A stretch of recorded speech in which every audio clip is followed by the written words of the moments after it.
Let's try to replicate the liquid glass effect in Figma.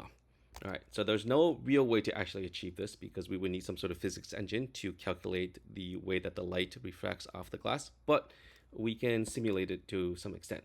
So we'll create a button here. So let's just create a frame, give it a fill, and then we will make this into pill shaped.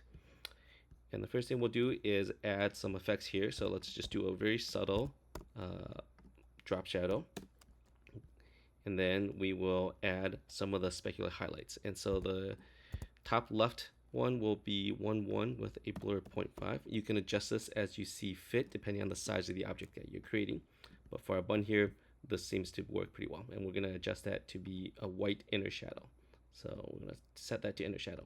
Now make a duplicate of this and set this to -1 and -1. And this gives our bottom right corner.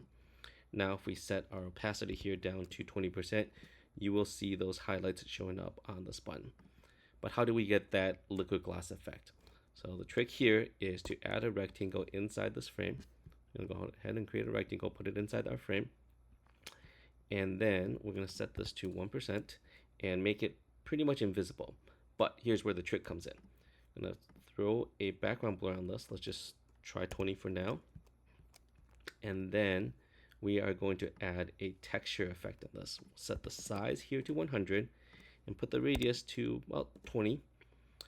And what you'll see now is there's this kind of ripple liquidy effect. And if I move this button around, you kind of see that see-through effect coming through, and it gives that kind of liquidy feel. Now it's not perfect, it's not exact, but it gets us sort of that simulated effect. So there you go. Feel free to make adjustments to the opacities as you see fit for your needs, but enjoy.